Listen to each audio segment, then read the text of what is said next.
Yesu ashimwe dusangire amajambo dusanga mu cete Paulo yandikiye abi Filipi igice cya 2:3 haravuga ngo nimugire icyo mukora kubwo gukebana cyangwa kwifata uko mutari ariko mwicishije bugufi umuntu wese yumvire yuko mugenzi we amuruta kandi umuntu wese ntiyumvire ibyiwe gusa ariko yiyumvire n'iby'abandi.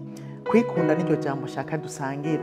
Muri kamere k'umuntu harabamwe kwikunda cyane, ibi biranagaragarira ku bana batoya. Iyo ubahaye ikintu kamusaba uramusaba akakwiyima ahubwo agaca ashira mu mugongo, canke naho mama wiwe muba mumusangiye ugiye kumukora kumengo yokwica. Ibi bigaragaza kamere ko kwikunda.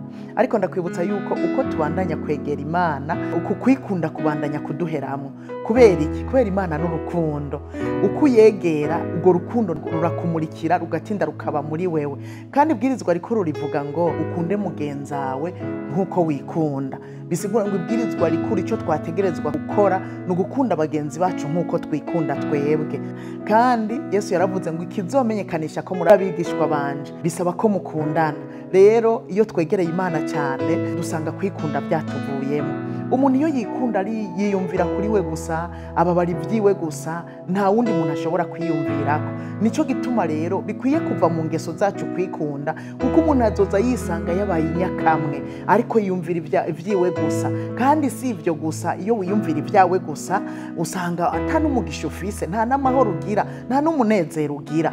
Ijambo ry'Imana mu migani mu gice cya 11 riravuga ngo umwe yatanze isabagire arushiriza kunguka, uwundi yikumira ko ivyo yarakwiye gutanga bimukwegera ubukene. Urumva umuntu atikunda agatanga isabagire agaha abantu benshi bimukwegera kunguka, kandi uwuvomera abandi nawe aravomererwa. Ni ukuvuga ngo iyo uha abandi nawe urahabwa. Rero kwikunda ni ikintu kibi, gituma tuba bakene, gituma tutagira amahoro n'umunezero. Kandi burya iyo uri umuntu wikunda nta n'abagenzi ugira, ariko iyo utikunda uragira abagenzi benshi. Paulo yarandikiye Abaroma mu gice cya 15:2 arababwira ngo umuntu wese muri twebwe anezereze mugenzi we kugira ngo abone ibyiza akomezwe. Iyo utikunda ugirira neza abagenzi bawe kandi bikabakomeza, bibakomeje bagategwa intege mu rugendo kandi bakagaruka nawe bakakugirira neza. Ndakwinginze rero ntukabe umuntu yikunda ariko ukunda abandi kugira ngo nawe uzokundwe.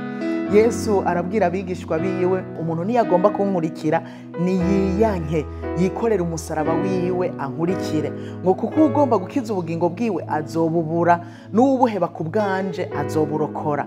Rero n'ugomba gukurikira Yesu bikwiye ko yiyanka, akiyanka ubwiwe, ntiyibabare, ntiyiyumvire ku byiwe gusa, ariko yiyanke ahebe ubugingo bwiwe amukurikire.